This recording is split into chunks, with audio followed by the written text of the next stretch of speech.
Saudara, Anda menyaksikan Breaking News Kompas TV pasca perlawanan terakhir Timnas Garuda Muda Indonesia U23 di playoff Olimpiade Paris 2024 melawan Guinea.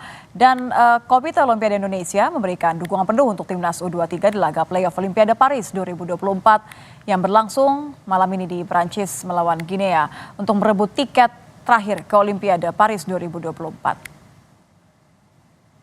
Ketua Umum KOI membagikan momen menonton langsung laga playoff Olimpiade Paris 2024, Saudara, antara Indonesia melawan Guinea di akun Instagramnya @rajasaptaokto.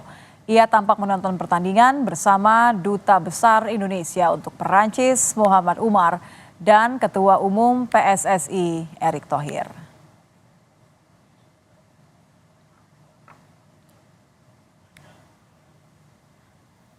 Keluarga Garuda Muda Witan Sulaiman, Saudara, juga menggelar nonton bareng laga playoff Olimpiade Paris 2024 antara Timnas Indonesia U23 melawan Guinea sebagai bentuk dukungan kepada putra mereka yang hari ini berjuang untuk mendapatkan tiket terakhir ke Olimpiade. Garuda Muda Witan Sulaiman. Keluarga menggelar nonton bareng laga playoff Olimpiade Paris 2024 untuk memastikan dukungan penuh diberikan sepanjang laga antara Timnas Indonesia U23 melawan Guinea. Tampak ayah Witan bersama dengan warga nonton bareng untuk memberikan dukungan kepada Timnas Indonesia U23 di laga playoff Olimpiade Paris 2024. Nampaknya memang kemeriahan ini berlangsung di banyak tempat di Indonesia, termasuk juga di kantor Kemenpora. Kita akan kembali bergabung bersama dengan jurnalis Kompas TV. Sudah ada nih Putu Trisnanda. Selamat malam, Putu.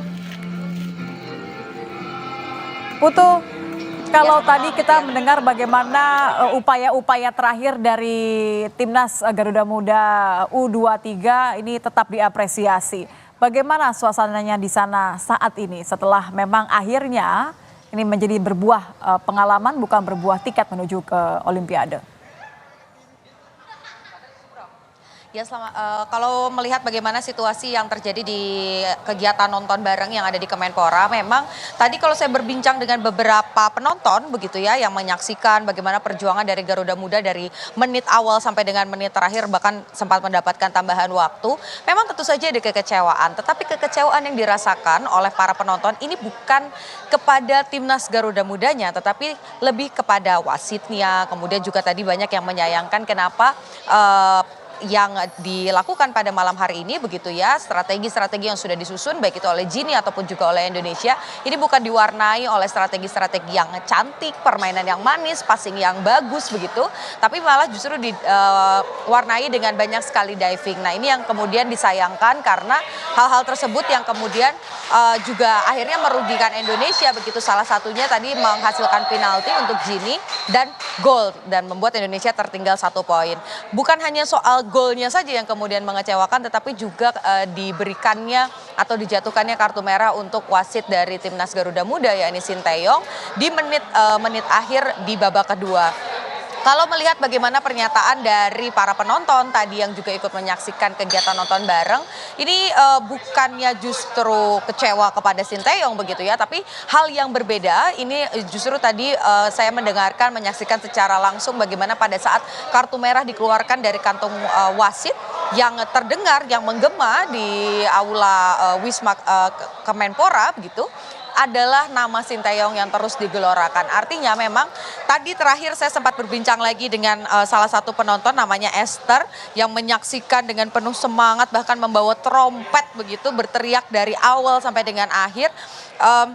Ibu Esther ini menyampaikan Indonesia ini sudah melampaui target yang tadinya hanya ditargetkan ada berada di 8 besar tapi sudah masuk 4 besar, kemudian juga bahkan bisa ikut di playoff yang tentu saja ini berpotensi untuk mendapatkan tiket masuk ke Olimpiade Paris 2024. Tetapi itu lagi balik lagi nih Tia dan juga saudara, kekecewaan pasti ada, tapi satu hal yang pasti para penonton yang memberikan semangat suaranya dari Indonesia untuk mereka yang sedang bertandang di luar negeri adalah satu kata, tetap merasa bangga dan juga berharap Sinteyong ini juga terus melakukan ataupun juga melatih timnas kita untuk bisa menghasilkan anak-anak muda yang berprestasi dengan strategi-strategi yang juga ciamik. Nitya.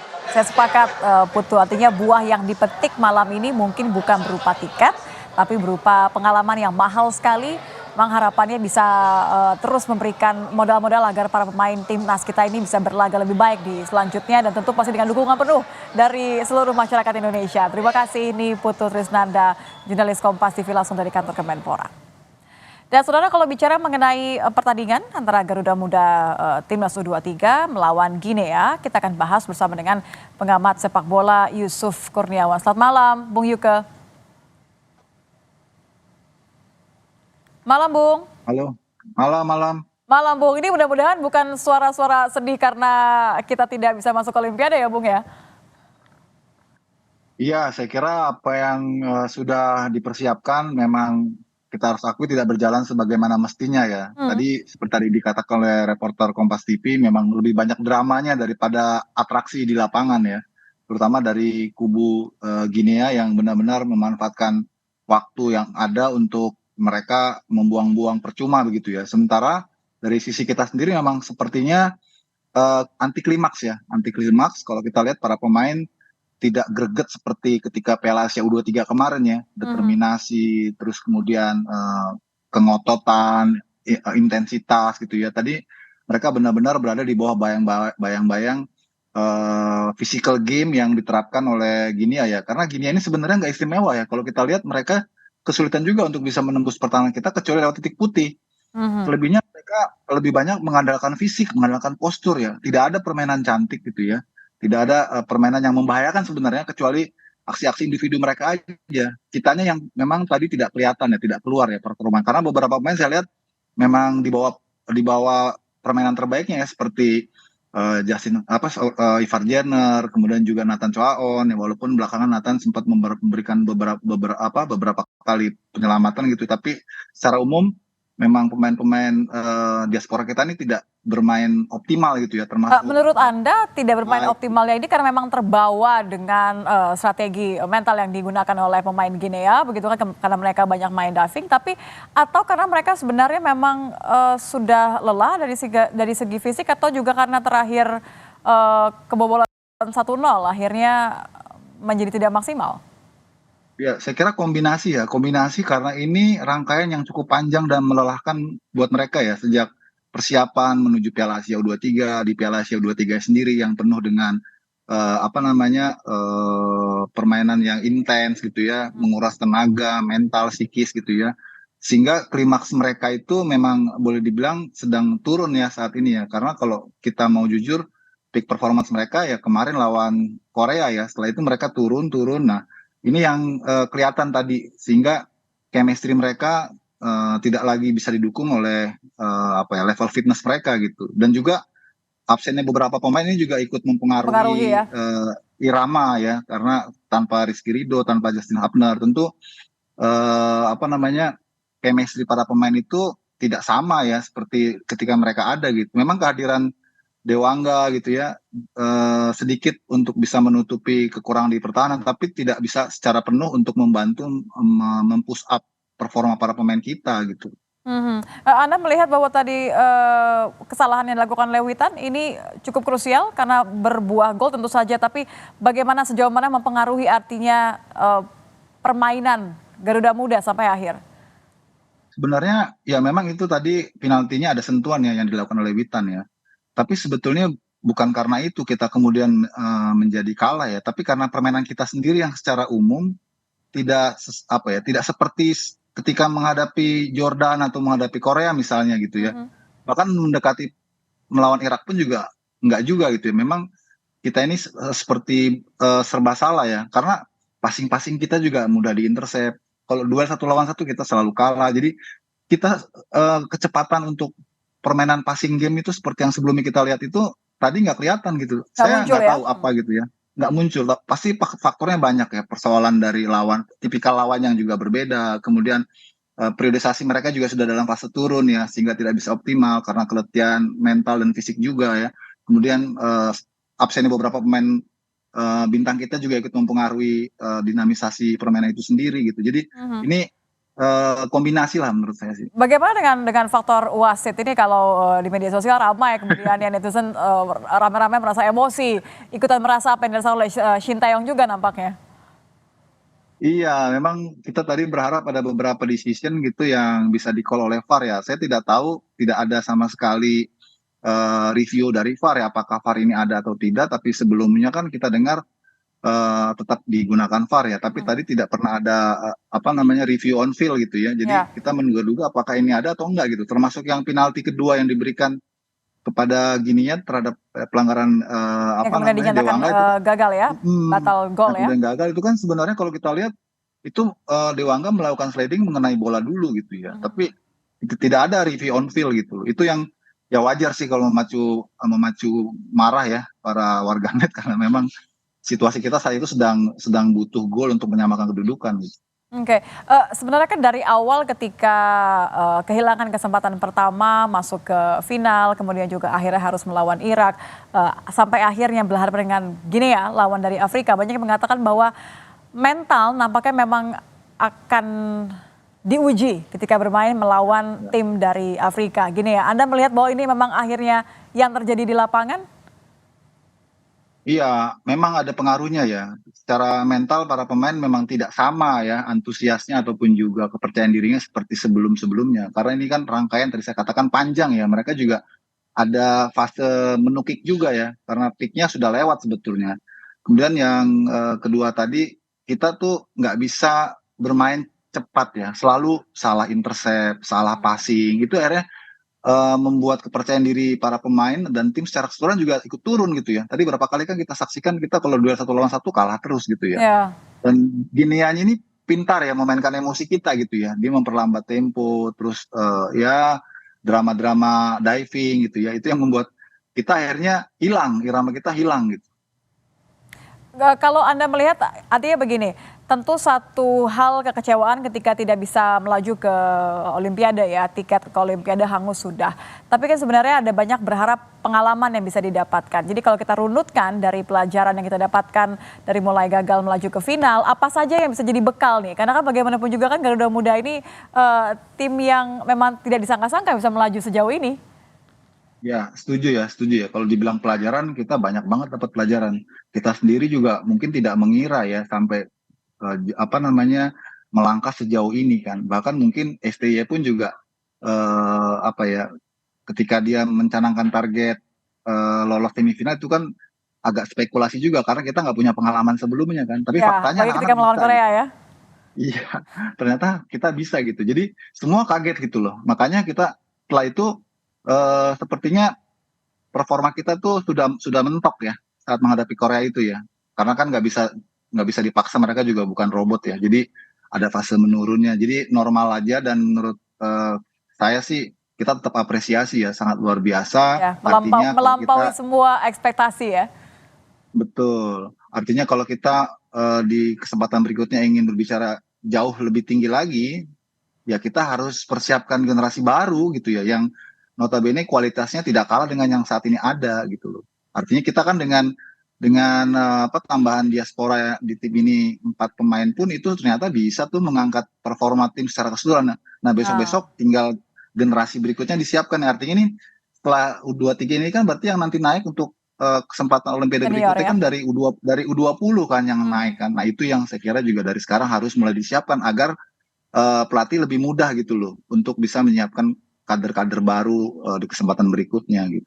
Oke baik, jadi masalah pengalaman terkait juga dengan mentalitas apalagi menghadapi lawan-lawan yang sudah artinya Iya, para pemain ini kan lebih memiliki pengalaman di laga-laga Eropa ya, bisa kita katakan dibandingkan dengan betul, pemain kita yang minim pengalaman di luar. betul, betul. Dan saya kira ini kita masih punya harapan ke depan ya, terutama dari timnas U23 ini karena kan 13 pemain timnas U23 ini sekarang itu kan punya pengalaman di timnas senior. Artinya untuk ke depan timnas senior kita nih tentu akan lebih baik, jauh lebih baik karena pengalaman yang sudah didapatkan oleh anak-anak U23 ini akan mereka bawa ke senior untuk bertanding di level-level yang lebih tinggi. Nah, itu yang eh, saya kira akan apa namanya ada masanya kita bisa menikmati itu ya karena mereka masih panjang nih. Tinggal untuk berikutnya nih, untuk kelompok umur berikutnya seperti Mhm. Asian Games atau Olimpiade berikutnya. Nah, itu yang harus disiapkan oleh federasi dari sekarang gitu. Jangan jangan nunggu udah deket. Ini kan boleh dibilang persiapannya kan Mepet ya? nggak lama ya, Aha. nggak lama gitu loh. Nah, proses naturalisasinya juga cepat sekali ya dalam 1 tahun terakhir ini kan. Bayangkan kalau kita persiapkannya jauh lebih dari itu, saya kira hasilnya bisa lebih menjanjikan. Betul. Saya sepakat ketika ada sesuatu yang baik, jangan mengandalkan kepada keberuntungan yang ada begitu ya. Selalu tim-tim yang bisa melaju sampai akhir itu karena mereka sudah mempersiapkan dengan lebih baik. Ya. Artinya kalau apa yang sudah berhasil dilakukan sekarang, yang menurut Anda ini harus tetap dilakukan, poin-poinnya apa saja, Bung UK? Ya, tentunya kita kembali ke pondasi ya. Kita nggak bisa selalu instan ya dalam arti melakukan diaspora secara babi buta gitu ya tanpa kita menyiapkan pondasi domestiknya. Karena kan main bola ini kan tim ya. Main bola ini unit gitu loh. Jadi harus ada keseimbangan ya antara pemain-pemain hasil kompetisi domestik dengan pemain-pemain diaspora yang punya pengalaman internasional di Eropa itu dikombin. Dan sekarang contohnya kita bisa tuh buktikan gitu ya dengan kombinasi ini kita menghasilkan timnas yang bagus. Nah, jangan lupakan PSSI juga pembinaan ataupun kompetisi di bawah nih supaya mereka lebih serius lagi. Kita nggak bisa selalu berharap pada pemain diaspora loh. Ya, Kita harus juga memproduksi pemain-pemain berkualitas dari kompetisi yang berkualitas juga. Nah, kompetisi kita yang kelompok umur kan boleh dibilang masih belum mumpuni ya. Ada memang misalnya Elite Pro Academy gitu ya, tapi kan itu hanya eksklusif milik Liga 1 ya. Padahal sepak bola kita luas ya, ada Liga 2, Liga 3, belum yang amatir. Itu kalau misalnya dibuat sebagai sistem untuk piramid sampai ke timnas, ini wah potensinya besar sekali gitu. Ditambah pemain-pemain diaspora yang bisa menjadi instrumen booster ya supaya level permainan timnas kita ke depannya lebih solid lagi gitu. nah ini mengenai proyeksi timnas ke depannya kita boleh bahas, tapi usai jeda, Bung, kita masih akan kembali lagi di Breaking News Kompas TV saat lagi. Anda kembali bersama kami di Breaking News Kompas TV, saudara. Masih bicara mengenai euforia pasca pertandingan playoff Olimpiade Paris 2024 antara Timnas Garuda Muda Indonesia U23 melawan Guinea yang memang nampaknya berbuah pengalaman dibandingkan dengan berbuah tiket. Seperti apa kondisinya kita akan langsung lihat, bergabung bersama dengan jurnalis Kompas TV, ada Nanda Aprilia. Nanda, selamat malam. Saya paham bahwa kekecewaan pasti ada, tapi pembelajaran ini nampaknya yang lebih mahal ya, terutama bagi PSSI juga. Bagaimana reaksi mereka?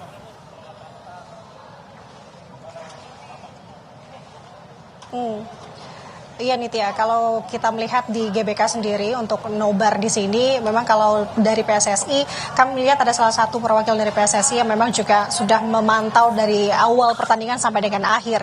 Yakni langsung saja terkait dengan bagaimana respons terkait dengan hasil hari ini Timnas Indonesia melawan Timnas Guinea. Kita sudah bersama dengan saya di sini, Nitya, bersama Mas Arya Sinulinga, yakni anggota Komite Eksekutif PSSI. Selamat malam, Mas. Selamat malam, Nitya. Baik, Mas, kita review sedikit terkait dari pertandingan tadi seperti apa dari tanggapan Mas Arya. Yang pasti kita hormat banget dengan para pemain Garuda Muda kita. Mereka bertarung dengan sampai terakhir tadi ya. Terus bertarung, kemudian juga apa yang didengung-dengungkan selama ini mengenai lawannya Genu itu kan ternyata mereka bisa imbangi. Walaupun dengan komposisi pemain yang ada yang hilang ya, Rido, ada Justin, ada ini sebagainya nggak ada gitu ya, tapi mereka bisa imbangi juga dan bisa dikatakan tadi pun mereka kalahnya karena penalti. Dan banyak peluang-peluang kita juga tadi selama pertandingan sehingga bisa ini ada peluang-peluang kita, tapi sayangnya memang belum nasibnya kita. Tapi satu hal apa? Ini capaian yang sangat besar bagi kita. Kita sudah lama sekali nggak pernah mencapai posisi mau lolos jadi Olimpiade ini. Tapi apakah ke depan bagaimana? Ini harapan kita ada lagi. Karena anak-anak muda kita ini usianya baru 20, rata-rata 20-an sekian. Jadi punya kesempatan untuk kedua tiga. 2 tahun lagi masih bisa juga mereka main. Artinya makin matang permainan mereka. Itu. Jadi Pak Erik sangat menghargai mereka, perjuangan mereka. Dan tadi dari Paris juga Pak Erik sampaikan bahwa inilah perjuangan walaupun tidak tercapai, tapi adalah capaian yang tidak kita bayangkan gitu. dibandingkan klub-klub negara-negara lain persiapan mereka panjang gitu ya. Bahkan kayak tadi saya katakan juga Uzbekistan tuh sampai 3 tahun mempersiapkannya. Mereka disatukan dalam satu klub namanya Olimpik, habis itu diikutkan dalam satu kompetisi Liga 1-nya Uzbek, dan itu sama-sama mereka membangun timnya. Kalau tim kita kan dibangunnya ini ya tidak panjang gitu dengan pemain-pemain baru mereka juga gitu. Oke. Kalau melihat dari U23 generasi emas ini bisa dikatakan kedepannya proyeksinya seperti apa Mas Arya? Ini sebenarnya mereka kan sebelumnya mereka ada persiapan untuk timnas U20 yang untuk Piala Dunia, dan kemudian juga ini adalah yang kemarin memenangkan juga untuk SEA Games, dan mereka masuk dapat emas gitu ya. Dan sekarang masuk semifinal. Artinya memang tahapan-tahapannya ini memang naik terus gitu. Jadi ini kami bisa lihat bahwa ini peluang kita untuk maju terus ke depan masih sangat besar gitu. Ini adalah generasi muda kita yang akan terus maju, dan kita akan tambahin lagi nih pemain-pemain muda kita yang lagi dipersiapkan untuk U20-nya gitu, yang akan nanti mendorong ke atas gitu. Jadi harapan kita untuk kemajuan sepak bola Indonesia ke depan sangat besar gitu. Tapi kalau dari PSSI sendiri catatannya apa sih Mas jadi evaluasi sehingga bisa Indonesia bisa lebih U23 khususnya juga bisa bertanding di internasional? Evaluasi kita, jumlah pemain kita masih kurang. Jumlah pemain kita masih sangat banyak yang butuh. Tadi kan bisa kelihatan Rido nggak ada, kemarin kita goyah kan waktu lawan Irak gitu ya. Tapi kan memang betul ditutupi dengan yang lain, tapi bahwa jumlah pemain kita masih kurang. Jadi kita memang membutuhkan pemain-pemain yang sama tingkat kualitasnya, sehingga pelatih kita itu punya pilihan-pilihan ketika mengganti pemainnya, itu bagian dari strategi. Bukan sekedar ditopang dengan lapis 2, bukan. Tapi betul-betul dengan sebagai bagian dari strategi. Jadi evaluasi kami jelas bahwa jumlah pemain kita masih banyak yang kurang. Kita perlu menghasilkan pemain-pemain yang lebih banyak lagi nih untuk timnas kita ke depannya gitu. Kalau untuk dukungan klub dan liga di Indonesia sendiri dukungnya seperti apa Mas? Saya rasa dengan hari ini kan kita bisa lihat 70% tuh pemain mereka itu kita adalah pemain dari Liga 1 gitu ya. Moga-moga dengan nanti perbaikan liga yang kita lakukan juga, kan timnas sudah kita perbaiki nih. Hasilnya seperti ini. Nanti senior pun lawan Piala Dunia. Kita punya kesempatan juga nih masuk ke putaran ketiga. Artinya ini di timnas sudah ada track yang bagus gitu ya. Nah sekarang kita harus perbaiki liga kita nih. Makin perbaiki Liga 3, kualitasnya diperbaiki seperti VAR dan sebagainya. Lihat loh, kemarin kita di AFC di U23 itu kelihatan pemain kita agak kagok itu dengan VAR. Tapi dengan hari ini kita akan mulai pakai VAR di Liga 1. Mudah-mudahan mereka sudah terbiasa dengan pemakaian VAR, sehingga nanti ketika tanding di pertandingan resmi yang pakai VAR mereka lebih oke lagi gitu. Berarti ke depan akan ada regulasi yang diterapkan mungkin untuk jam terbang di masing-masing klub atau seperti apa? Ya pasti perbaikan dilakukan. Tadi kan seperti tadi perbaikan di yang pasti dulu kan jadwal aja liga kita tuh bisa nggak pernah jadwalnya pas, nggak tahu kapan main. Sekarang udah jadwal udah bagus gitu. Walaupun kemarin sempat ya tarik rem Pak Erik karena mereka nggak ngasih pemain-pemain kita ke timnas U23. Tapi kan akhirnya setelah kita dapat mereka bisa lanjut lagi liganya. Jadi perbaikannya jelas. Regulasinya, sistemnya kita perbaiki pakai VAR, kemudian nanti banyak hal lain lah yang akan kita perbaiki dalam liga, dan juga di youth development-nya, karena kita harus seperti yang sering saya katakan bahwa Pak Eri selalu katakan bahwa kita butuh 150 pemain untuk dari U17 sampai pemain senior, maka kita harus mencukupinya ini, yang dimana pemain mereka ini kita itu bagus, tahapannya bagus gitu. Ini yang kita ke depan sih mudah-mudahan baik ya. Amin. Kemudian yang terdekat berarti artinya akan ada kualifikasi untuk Piala Dunia. Ada kualifikasi Piala Dunia di bulan Juni. Bulan depan kita akan kualifikasi dunia, ada 2 lawan lawan Filipina dan lawan Irak. Dan kita tuan rumah. Kalau menang kita akan lolos di putaran ketiga Piala Dunia, berarti tahapan kita akan makin baik. Itu juga akan jadi sesuatu hal yang besar ya dalam berapa puluh tahun mendatang ini. Yang lalu kita udah lama nggak ke posisi itu gitu, lama banget gitu. Siap, Mas Arya, ini sebagai penutup juga mungkin ya, bisa disampaikan apa apresiasi untuk timnas Indonesia? Sejauh ini kan kita sudah lihat di Piala Asia U23 kemarin, mereka juga performa sudah cukup baik, sehingga sekarang juga ada kesempatan untuk meraih tiket Olimpiade Paris seperti itu. Tanggapan Mas Arya yang akan disampaikan kepada para timnas seperti apa? Yang pasti Pak Erik selalu sampaikan bahwa kita harus berterima kasih kepada para pemain, para pelatih, support dari supporter yang besar banget. Kita tahu supporter kita kemarin di Qatar tuh mereka hampir 2/3 stadion tuh ya diisi oleh Indonesia semua tuh supporternya. Kemudian dengan semua support dari pemerintah, dari Pak Jokowi, yang support kita dari DPR, yang bisa membantu kita untuk masalah proses naturalisasi, itu adalah saat ini kita mengalami sebuah dukungan seluruhnya ini mendukung kita. Jadi kayak semesta mendukung gitu. Itu yang membuat kita bisa seperti sekarang ini. Jadi kalau kita tetap bisa seperti ini, kita yakin, Pak Erick itu yakin bahwa kita akan bisa melangkah lebih jauh lagi ke depannya. Jadi masuk ke saus besar itu, ranking saus besar itu bukan satu mimpi, bahkan capaian 70 besar itu adalah target-target yang mungkin bisa terjadi ke depannya gitu. Masih banyak kesempatan lainnya ya Mas ya. Terima kasih Mas Arya. Mas Arya Sinulinga, terima kasih atas waktunya dengan Kompas TV. Terima kasih Mas. Itu tadi Nitya, harapan besar untuk Indonesia, tidak menutup kemungkinan melihat performa Indonesia sejauh ini.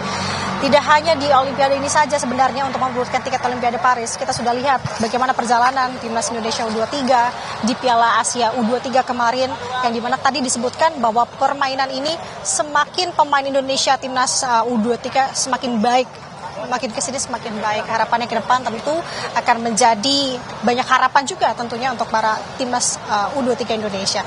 Sementara demikian, Nitya kembali ke studio. Baik, terima kasih Nanda Aprilia langsung dari GBK pasca nonton bareng perlawanan terakhir, perjuangan terakhir timnas Indonesia Garuda Muda melawan Guinea, yang betul saya sepakat bahwa ini tetap berbuah pengalaman, tinggal bagaimana nanti membekali untuk perbaikan selanjutnya. Terima kasih Nanda. Bicara soal euforia pasca pertandingan, kita akan lihat juga bagaimana kondisi pasca nobar di Yogyakarta. Saya akan kembali bergabung dengan jurnalis Kompas TV Michael Aryawan. Michael, bagaimana reaksi warga di sana yang memang datang untuk menonton, memberikan dukungan, namun sayangnya harus pula membawa kekecewaan karena Indonesia tidak berhasil lolos ke Olimpiade?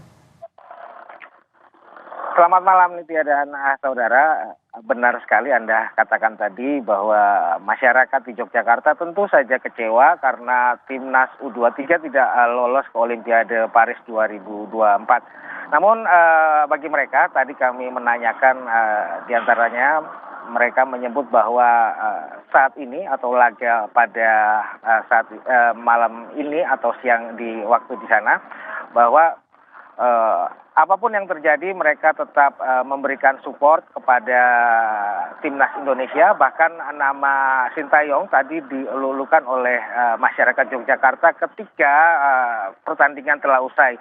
Mereka respect dengan pelatih asal Korea Selatan itu karena bagaimanapun Sintayong telah membawa timnas U23 untuk selangkah lebih maju dibanding sebelumnya.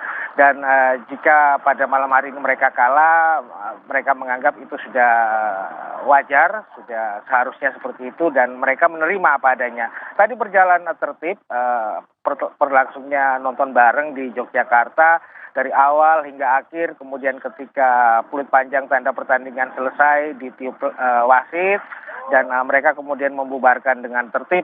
Tidak ada flare, tidak ada mercon, tidak ada apapun yang membuat gaduh suasana di Puro Pakualaman tempat kami melaporkan untuk Anda, Nitya. Dan tadi beberapa aparat polisi juga yang berjaga-jaga di tempat ini sudah membubarkan diri, mereka ditarik ke lokasi lain. Nitya. Baik, Michael Aryawan, terima kasih jurnalis Kompas TV langsung dari Yogyakarta pasca nobar. Nah, bicara mengenai hasil akhir, memang langkah Garuda Muda timnas U23 Indonesia ketika melawan Guinea ini harus terhenti. Tapi ada banyak yang bisa dievaluasi untuk menjadi pembekalan perbaikan berikutnya. Bagaimana proyeksi evaluasi untuk timnas ke depannya? Saya akan kembali bergabung bersama dengan pengamat sepak bola Yusuf Kurniawan. Bang Yuke, tadi menarik ketika Bang Arya Sinulinga mengatakan ada beberapa catatan regenerasi seperti Anda katakan tadi, kemudian juga memperbaiki atau memperbanyak laga-laga di level laga 2 dan laga 3 begitu ya.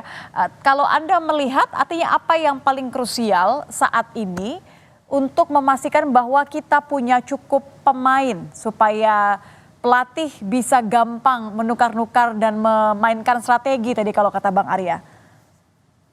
Iya, pertama kita harus catat ya bahwa kita sudah ada di track yang tepat ya untuk menciptakan timnas yang tangguh. Saya analogikan kalau dalam istilah Pak Erick ini kan timnas ini seperti lokomotifnya gitu ya, lokomotif yang mengerek gerbongnya gitu ya. Tapi dalam teori pembinaan itu harusnya yang mendorong itu gerbongnya untuk supaya lokomotifnya bisa cepat gitu kan ya. Nah, Pak Erik ini melihat bahwa untuk membuat akselerasi dan bisa menjadi role model, maka timnasnya harus berprestasi. Maka dilakukanlah banyak diaspora ya untuk bisa mengerek dan mengakselerasi prestasi. Itu oke, itu saya kira udah tepat. Nah, tinggal harus diimbangi oleh pondasinya. Pondasinya itulah yang benar-benar PSSI harus bekerja keras untuk menciptakan banyak pemain-pemain. Tadi Pak Arya bilang kan kita kekurangan pemain. Iya, kekurangan pemain berkualitas maksudnya, bukan kekurangan pemain dalam jumlah ya. Iya, Nah, ya. untuk Ini kita bicara menciptakan kualitasnya ya. Artinya kalau pemain mungkin banyak, tapi bagaimana mereka dipupuk, bahkan bisa iya, lanjut tidak hanya berhenti di U20 misalnya, tapi misalnya sampai ke U23, sampai ke pemain timnas senior. betul. Betul, artinya kita harus memperbanyak kompetisi. Kompetisi hanya jangan mengkerucut di pusat ya. Kayak sekarang misalnya Elite Pro Academy sebagai youth youth program gitu ya untuk melakukan regenerasi pemain gitu ya. Itu nggak bisa hanya eksklusif dilakukan untuk Liga 1 misalnya. Mhm. Ini PSSI di daerah juga ya. Kita kan luas ini. PSSI daerahnya juga harus kerja gitu untuk apa namanya menggelorakan, menggiatkan Jadi belum kerja kompetisi-kompetisi sampai usia saat ini ya, muda. Bang Yuke ya? Ya faktanya begitu, kebanyakan yang cuma papan nama aja gitu kan. Akhirnya ini jadi tidak terintegrasi pembinaannya, jadi terpisah. Timnas hanya mengandalkan pemain-pemain dari kompetisi yang mereka miliki, PSSI gitu ya, PSSI-nya pusat gitu ya, Liga 1 pula lagi kan. Iya. Sementara daerah-daerah itu hanya mengandalkan Suratin, Suratin itu bukannya kompetisi, itu turnamen karena durasinya pendek gitu ya. Itu yang saya pikir kedepannya harus digelorakan lagi, harus digiatkan lagi, dan itu harus dijadikan apa ya KPI dari PSSI pusat kepada performa PSSI daerah supaya mereka juga kerja gitu. Karena nggak bisa PSSI pusat sendirian gitu ya. Mhm. Yang ada hanya jalan seperti ini yang dilakukan diaspora gitu ya untuk mengerek. Dan Iya untuk semacam jangka menunggu pendek iya bintang begitu ya, menunggu lahirnya iya, bintang tanpa perlu memupuk talenta tadi. proses. Iya proses kan logikanya tuh kita kalau mau dapetin produk yang bagus-bagus kan kolamnya harus banyak. Ya kan kita ciptakan banyak kolam gitu. Jadi pelatih siapapun itu bisa dengan mudah datang melihat gitu ya karena kolamnya nih banyak bukan cuma banyak tapi memang berkualitas menghasilkan kompetisi yang kompetitif gitu ya sehingga produknya juga kompetitif itu yang kita nggak punya gitu kan sekarang yang dilakukan Pak Erick ini kan ambil jalan cepat ya gimana caranya mengerek karena kalau nunggu pondasinya dibangun kan lama gitu ya Mhm, akhirnya mhm. dibuatlah jalan seperti ini tapi ini cuma stimulus menurut saya jangan dijadikan tren ya karena percaya deh nggak akan bisa langgeng nggak akan sustain gitu kalau cuman jangka pendek gitu jangka panjangnya ya semuanya harus bergerak dari bawah. Oke, artinya termasuk juga berarti kepentingan untuk memperbanyak, liga tadi kalau kata, Anda kan tidak hanya Iya terpusat di, betul kompetisi. pusat, tidak hanya Liga 1 Iya saja bahkan ya? iya betul betul itu yang harus menjadi concern nih ke depannya ya kalau untuk jangka pendek ini ya sudah oke ya tapi kan kita nggak bisa bergantung sama pemain ini aja kan. Pemain ini nanti akan berangkat ke senior kan. Mhm. Karena mereka ini udah dari 3 tahun terakhir ini kan sama-sama sama STY nih yang U23 nih 13 orang kan. Mereka akan berangkat ke senior. Terus yang di bawahnya kan harus di kader ya. Nah, kadernya itu dari mana? U20 kan. Kalau Mhm. memang kita hitungannya nih proyek Olimpiade. U20 ini seperti apa kualitasnya sekarang? Kalau Nitya lihat itu masih jauh dari harapan karena itu memang hasil produk kompetisi domestik pure yang notabene memang masih sangat minim gitu, kurang gitu loh. Ini ya sourcesnya kurang gitu loh. Nah, apakah itu juga nanti akan disuntik dengan pemain-pemain diaspora? Ya, Mhm. ya kalau kayak seperti itu caranya maka nggak akan pernah jalan bawahnya nih. Akan Ya, ya. merasa nanti juga Artinya bahwa Anda sepakat, pemain naturalisasi ini memang ada untuk stimulus, untuk memberikan yes, gambaran bahwa, oh saya harus mencapai, kualitas seperti ini, bench, misalnya iya, seperti itu ya. Tapi tidak menjadi solusi supaya kita iya. memiliki tim yang berkualitas ya? Betul, jadi dibuat sebagai benchmark lah. Benchmark kita tuh di level ini loh sebenarnya gitu ya. Jadi untuk ngejar ke sini harus ada stimulus gitu kan. Nah, stimulus ini kan namanya stimulus sifatnya kan sementara gitu, ya nggak bisa terus-terusan lah. Ya yang paling apa namanya krusial kan bagaimana kita menciptakan kalau produk-produk kita sudah bagus, mereka niscaya bisa bersaing juga akan banyak juga kesempatan e-board misalnya ya. Kalau nggak ada ya susah juga. Kan yang sekarang yang pemain e-board tuh sedikit sekali yang dari Liga Domestik ya, seperti misalnya Arhan, terus siapa namanya Marcelino, Mmm. kan nggak banyak gitu ya. Karena memang kualitas dari kompetisi domestik kita kurang gitu loh. Ya, ya, sepakat. Jadi kalau kita masih boleh membawa optimisme dari pelajaran, kali ini, apa yang bisa dipersiapkan untuk agenda terdekat ini kan adalah Piala Dunia nih. Apa yang ya Ya. paling tidak kita masih bisa bersiap lah. Ya. Pertama kita harus syukuri ya bahwa hasil yang sudah dicapai Timnas U23 ini memberikan harapan baru, lembaran baru bagi federasi ke depan ya. Memang performa dari keputusan Pak Erik ini satset lah istilahnya, cepat sekali ya. Bagaimana cara untuk mengakselerasi dan apa namanya, kita juga lihat bahwa ke depannya ini tadi Pak Arya sempat bilang kan yang terdekat adalah Piala Dunia. Nah ini yang juga harus kita catat. Kita salah jika menargetkan prestasi di timnas kelompok umur, salah. Karena prestasi itu ada di timnas senior. Karena ranking FIFA itu berdasarkan performa timnas senior, bukan timnas kelompok umur. Kita mau juara Olimpiade pun juga peringkat kita masih 134. Ya, karena timnas seniornya belum ini ya. Iya, karena yang dihitung tuh timnas senior, makanya salah kalau kita terlalu berharap dengan prestasi timnas kelompok umur, termasuk yang U23 ini. Tapi kita tetap harus hargai karena performa mereka bisa mendongkrak nanti prestasi di timnas senior karena mereka akan naik ke timnas senior. Nah, yang terdekat ini kan nanti Juni kan ada kualifikasi lanjutan kualifikasi Piala Dunia senior kan, dimana kita akan jadi tuan rumah untuk Filipina dan juga Irak. Kita kesempatan untuk lolos besar sekali. Kita sekali menang aja kalau matematikanya kita bisa sampai ke babak ketiga. Nah, kita tuh udah lama nggak sampai ke babak ketiga zona Asia Piala Dunia. Itu kan momentum ya. Nah, kalau itu kita boleh tuntut prestasi. Karena semuanya juga pemain diaspora, kalau di senior semua 11 pemain diaspora juga monggo. Karena emang itu tuntutannya prestasi. Tapi kalau di U23 ini jangan dituntut prestasi. Karena mereka memang bukan ranahnya untuk berprestasi di timnas kelompok umur gitu. Tapi di senior. Memberikan harapan tapi jangan gantungkan begitu saja ya, karena memang harus masih ada perbaikan. Terima kasih Bung Yuke sudah bergabung bersama kami. Tentu ini optimisme yang kita bawa untuk perbaikan bersama. Terima kasih pengamat sepak bola Yusuf Kurniawan sudah bergabung bersama kami di Breaking News Kompas TV.